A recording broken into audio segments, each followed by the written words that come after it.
Everyone wants to hear from their team's best players, but when but sometimes they speak to a lot more than the question that was asked. Paul Skenes sounds off, and that's next on Locked On Pirates.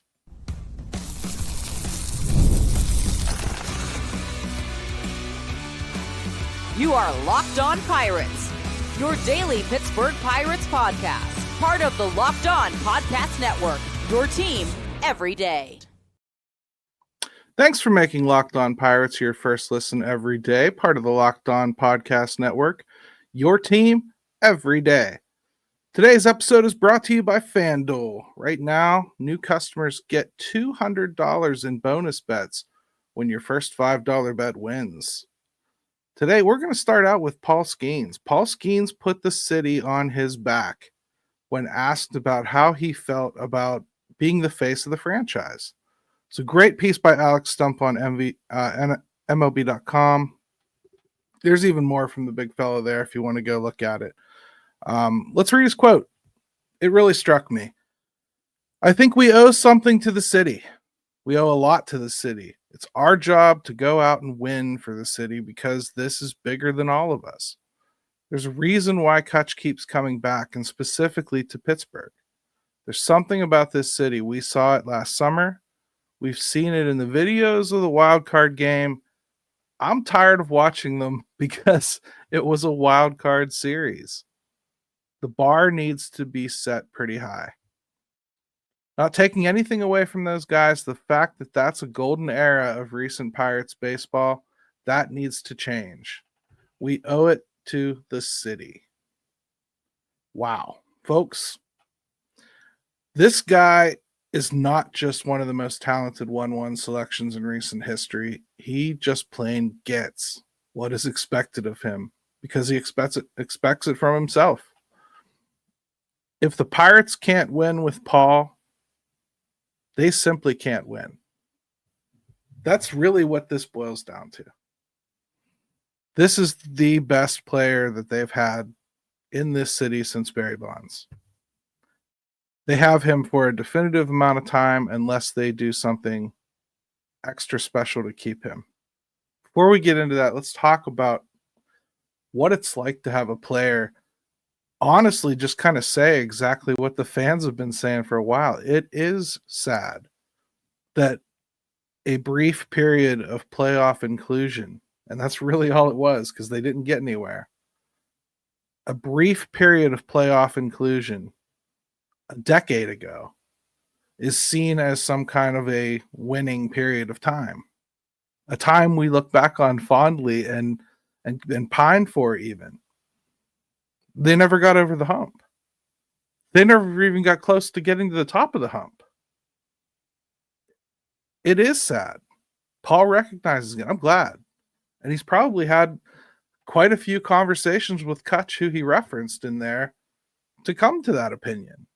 I mean, he didn't come here and just learn 20 years of Pirates history and misery and everything that we've dealt with and absorb it all, but he's listening to guys like Andrew McCutchen, and I'm sure Adam Frazier now is back here talking about how difficult it was on his aspect of it. He came in right after that period of successfulness.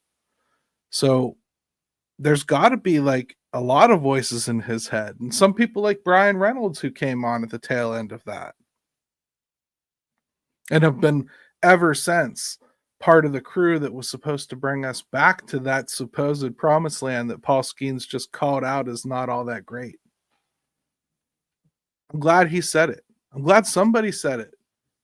It's important to note that that was not winning baseball. That was just the bare minimum of what a team should hope for is for inclusion in the playoffs.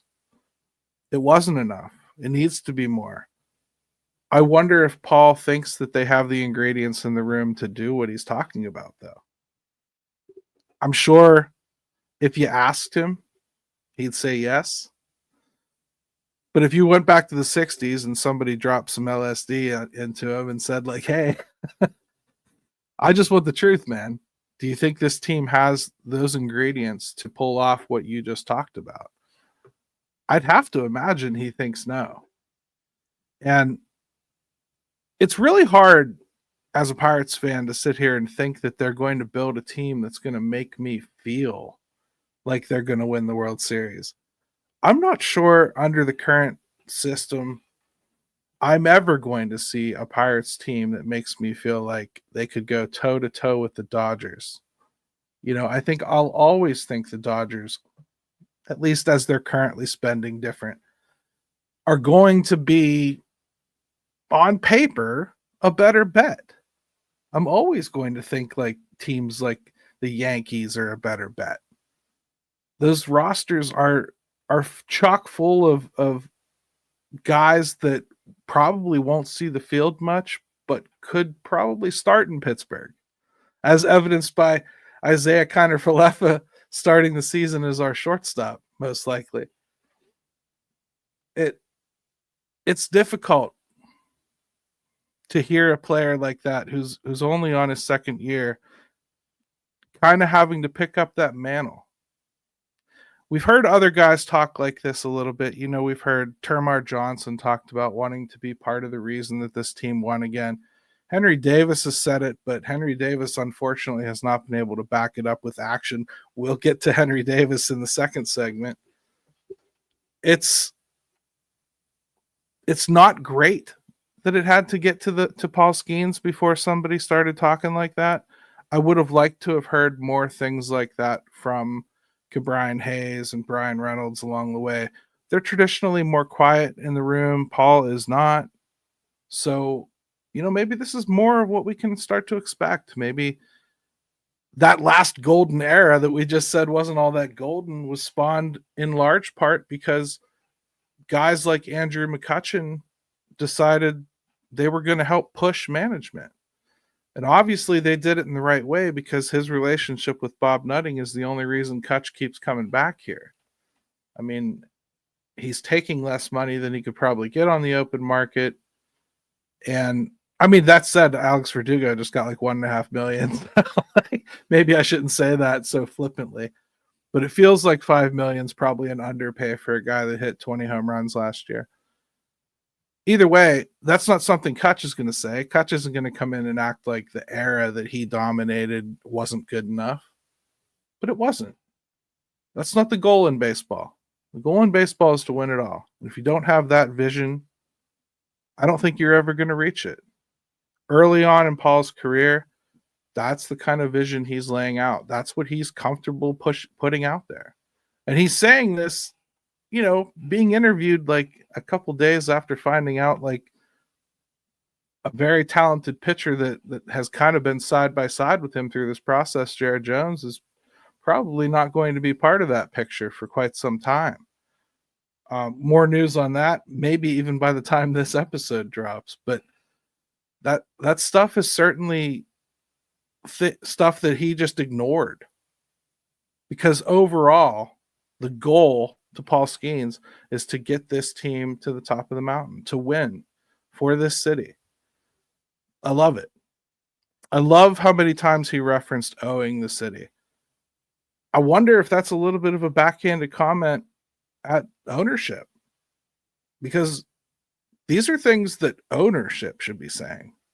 These are things that the general manager and the team president, Travis Williams, and Bob Nutting should be telling fans at Pirate Fest.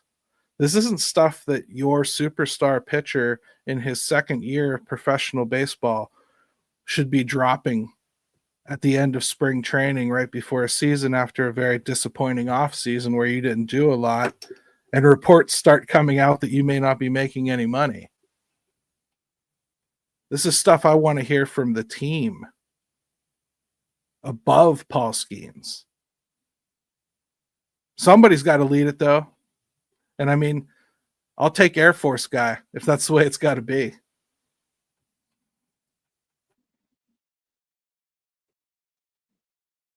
When it comes to fueling your body, quality matters. That's why Just Ingredients is changing the game with clean, high-quality products designed to support better health and peak performance. Just Ingredients offers an NSF-certified line of protein powder, electrolytes, pre-workout, and creatine. all rigorously tested to ensure that they're free from substances banned by major athletic organizations. Just Ingredients has also partnered with two-time MVP Bryce Harper, who trusts their NSF certified sports line to fuel his training and recovery. Whether you're recovering after a workout or need an energy boost, their grass-fed whey protein and pre-workout delivery give real results. Visit justingredients.us and use code LOCKEDONMLB for 20% off. And for more wellness tips, follow at Just Ingredients on Instagram.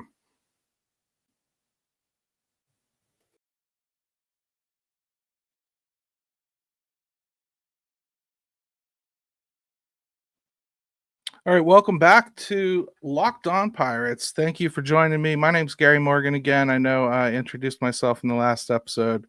Kind of forget that I need to every once in a while. Eventually, I hope that you just know who I am and I don't have to do it. But Henry Davis was optioned to AAA. And I spent a lot of time in the first episode that I recorded that dropped on Saturday talking about the battle between Endy Rodriguez and Henry Davis. One of the major points that I made in that diatribe about those two was that Endy not being able to play first base because of the Pirates' own wishes had kind of led to an evening of the playing field, if you will, between the two, because they were both stuck behind the plate. One of them was going to be backup catcher, period. That's what this decision was going to be about. Well, lo and behold, it comes out after they make the decision, Endy Rodriguez is going to play some first base. They just didn't want to burden him with it before they actually got to knowing he was going to make the roster. Okay, but I mean, now you're going to turn around and ask him to play it, right? So and spring is for practice. I get it, but I kind of don't get it. I understand what you're saying. It makes sense to me on the surface why you would want to be careful with the guy coming back from surgery. But once he's kind of proven that that's not an issue and you feel like he's going 100%, don't you kind of make a different plan there? Like, don't you kind of, hey, this is going a certain kind of way. Let's get him over at first base. Let's see what's going on there. It's good in a way because it probably keeps the Pirates from giving a roster spot to somebody like DJ Stewart just because he happens to be a big guy that's played first base this spring anyway and started out okay. But he certainly petered out as the spring went on. It feels like that couldn't be the option. They played Jarrett Trollo over there a little bit as well.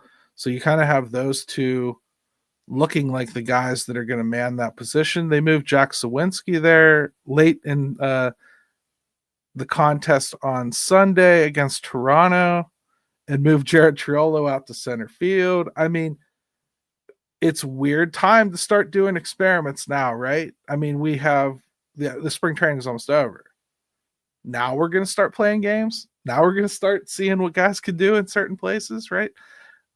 I'm happy to have all these guys have some versatility. That's fine with me. I just don't understand waiting this whole time to kind of open up that door to Endy playing first base. It's what made sense from the moment Spencer Horwitz was injured. I mean, from that second on, it's what made the most sense. Thank God they have not decided to go with Adam Frazier over there. I'm getting off on a tangent talking about Endy here when I really made this segment about Henry Davis, because I think the inclination with a 1-1 that is kind of having a little bit of a sputter start, and that's a nice way of putting it. He struggled to get his feet wet here in the majors, and he's struggled to get his time, and he hasn't stayed healthy. And when he has, he's looked out of sorts.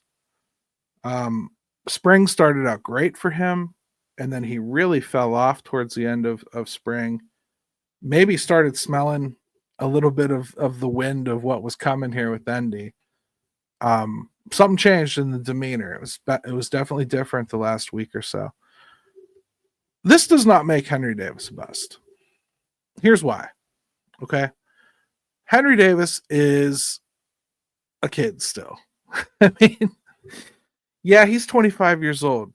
But when you draft somebody out of college, I kind of hate using the age thing on them right away. You start talking about a guy who's 25 years old and it sounds old for a prospect. Well, it is if he's a guy that you picked up in the international draft out of the Dominican at 16 years old, and now he's 25 and he's not made it to the majors yet. Yeah, you got a problem. He's long since become like minor league free agent territory at that point, or at least minor league Rule 5 territory. That's not the case with Henry.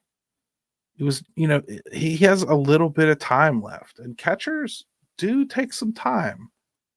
I kind of go back to a guy that's already on the roster to make this point a lot, in Joey Bart. Joey Bart, yeah, he had the unfair expectations of being Buster Posey, and people like to make it out that the Giants just expected too much out of him because they drafted him so high and thought he would be Buster Posey. But that's not entirely true. I mean, Joey Bart had a lot of little nagging injuries that kind of kept him from keeping his footing. He kind of had a lot of times when he was beaten out by someone else. Buster Posey coming back a year when he wasn't supposed to come back. And Bailey coming along over there. And like now he stinks in San Francisco suddenly, and they're screwed again at catcher. All of a sudden, Joey Bart kind of gets it last year with the Pirates, and I don't know what clicked with them. It certainly couldn't be Andy Haynes. I would never credit Andy Haynes with anything, just to make sure that I don't lose a fan base here. But for whatever reason, Joey Bart clicked with him just fine, and he seems to have picked up right where he left off in the spring. That's a guy that went through all this same stuff. Henry is a guy that wears it on his sleeve probably a little too much. I worry about what a trip to AAA is going to do for him. I do. I'd be lying if I said I didn't. I think mentally, he felt like it was imperative that he makes the team this year. All I would say to the guy is, if you hit, there's a very, very good chance you will be back on this team. They will find a way to make it happen. That's really what he needs to focus on at this point, is hitting. I think we all believe he can catch now. And he's going to have to catch in AAA. They have him and Abraham Gutierrez. Those are the two. I don't know if you saw, but Ben's retired from the game, so they don't have him anymore. And Jason DeLay is down there. There's going to be some backup duty again for Jason DeLay. He's in the minors. He's the best of both worlds. He's in the minors, and they still don't care about his at-bats. So Henry's going to get the lion's share down there. On the side fields, though, I really hope they're working on him potentially playing somewhere else.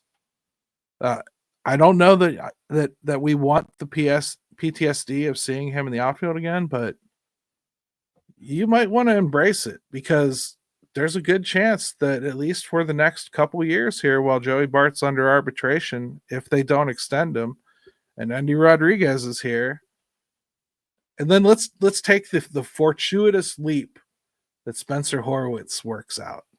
Well, then first base is taken up too, so Andy's going to have to do something else, and they're going to have to find places for bats.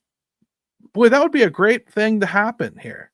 Let's find places for bats instead of trying to find bats that can just stand somewhere. It's a problem that is a problem until it's not. These three will probably wind up on a roster together, and it'll probably happen this year. Is Henry Davis a bust? Way too early to say that. I don't feel that way. In fact, I think in a normal year, and you don't have Joey Bart, he and Endy are both on this team. I mean, this was a pain point when Ben Cherington took over. We had no catcher. We had Jacob Stallings. And They ended up trading Jacob Stallings, and when they did, it's been a patchwork ever since. But here's how he addressed it. He went out and got Andy Rodriguez. He drafted Henry Davis. He picked up Joey Bart off waivers, amongst about 10 other catchers that he picked up off waivers, and Joey Bart hit. That's what happened. We went from having no catcher 5 years ago to now we've got potentially 3 that I think most fans would at least be some level of okay with being the starter. It's not the end of the world, right? And he's not a bust yet either. Let's let this play out a little bit before we start labeling people. You're going to need that bat. They don't have a lot of premier offensive bats close to the league. That's one that could be. Let's not flush him yet.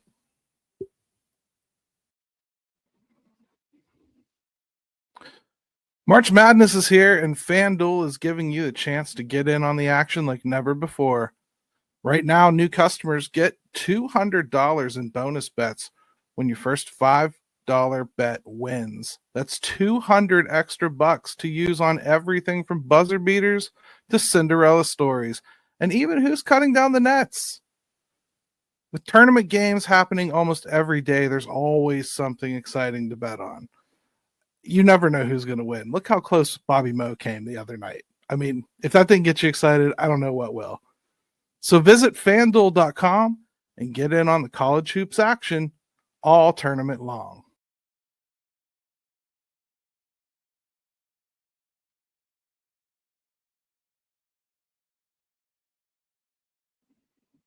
So the last segment that we have to get to today is Kyle Nicholas. First thing I saw was, how could they cut Kyle Nicholas? That's crazy. He was one of their best arms last year. And he was. He was. 3.95 ERA, 51 games last year, a little over 54 innings pitched, and a 1.50 whip. It's not a great whip. Ton of strikeouts, though, 55.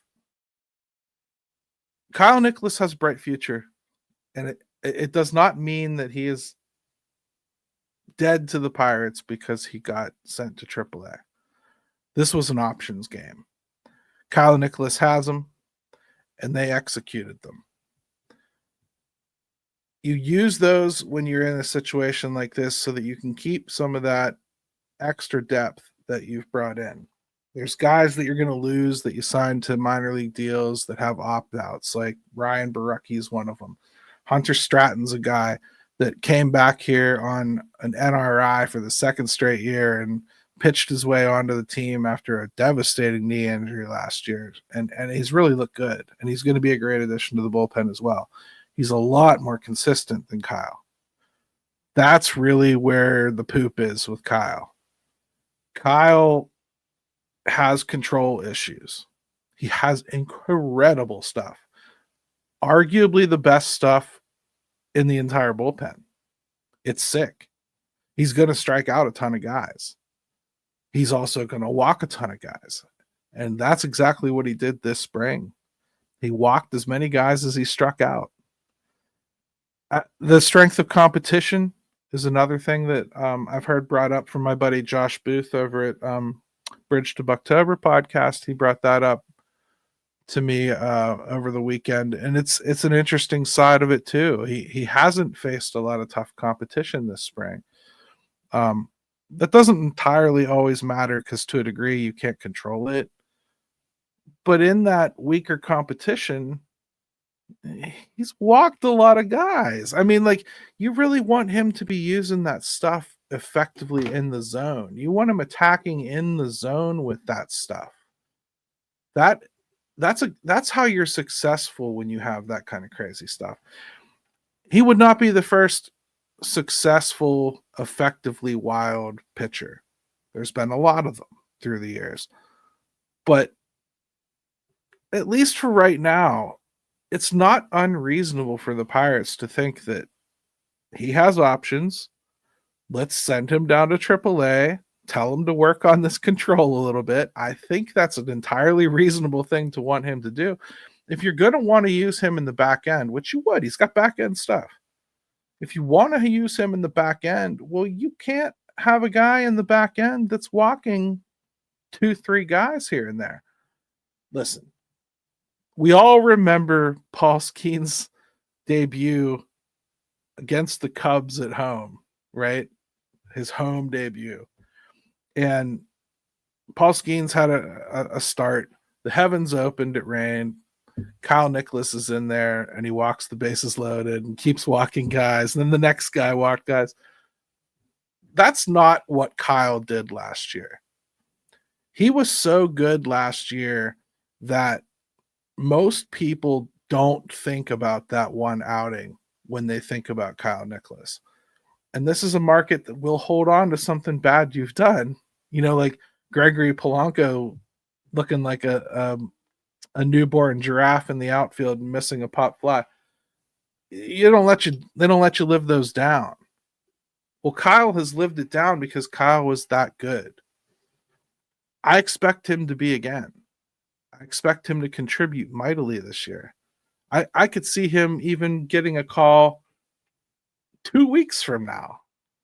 Somebody that they brought north just doesn't look like it's working out. Move on from them or send them down if there's somebody else with an option. Kyle will be back. Like last year, I think they used something like 30 some relievers. Like they're going to have room for him. He'll make it back. I think in spring, when you start getting to this point where they're making the final cuts, especially as your team gets better, which, listen, I'm going to admit, the roster's better than it's been. I know it don't feel that way to a lot of you, but it is. The fact that we're still talking about battles here as camp is wrapping up, and there's actually some legitimate anger about who got sent to the minors versus who's actually coming up, and it's not wild and crazy prospect whining, about just wanting to see an exciting young kid. It's legit. I think this guy is better. I think we need this guy on our team. Those are the types of conversations we have not been having. The roster's better. I think this year we're going to find out how much better those kids can make this roster as they force their way on. That's what Henry Davis has to do. That's what Kyle Nicholas has to do. That might be what Carmen Majinski has to do. We don't know yet. There's a lot of Nick York, Billy Cook, G1 Bay may not make it. It looks like Jack Sawinski's going to, but Leover Peguero is a guy that's got to be on his last shot. Chang is going to push Peguero. These are all some really great problems to have. Harrington's probably going to get the start. Bubba's right there. So there's no room for Bailey Falter to falter. Not that you haven't heard that joke a billion times. That's the kind of stuff that the better your roster gets, the more you get to see. So that's the big takeaway from spring. The fact that we're arguing about who actually gets sent down right now, that should tell you the roster itself is a little bit better constructed. Doesn't mean they've done everything right. Believe me, I didn't say that. But it does mean that they're moving in the right direction. Kyle Nicholas will contribute to this team this year. And it could be a lot earlier than you think. They might not even escape Florida before he does. Okay? It's not the time for rash decisions. That's when your team is filled with a whole bunch of guys that don't have options and you're going to be forced to trade them if you don't bring them north. That's not where they are. And the contracts they have to some guys like Tommy Pham and Adam Frazier, while they don't make a lot of sense to me on paper, and I don't expect a lot from them, I can tell you one thing that those piddly contracts will not do. They will not block kids that deserve the playing time and earn it. So in many ways, if you're going to send guys down to the minors that a lot of people wish weren't sent to the minors, that's kind of how you want it to play out, right? Hey, make sure you join me every day here on Locked On Pirates. I'm going to try as hard as I can to stick to the Monday through Friday schedule. If I have to change it, I'll make sure I let you know. But Thank you for trying to make this your first listen of every day. For your second listen, find Locked On MLB Baseball Guru Sully. He brings a daily blend of humor and baseball, keeping you updated on every rumor and story throughout the offseason. Find Locked On MLB on YouTube or wherever you listen to podcasts. For me, that's it. Stay locked, everybody.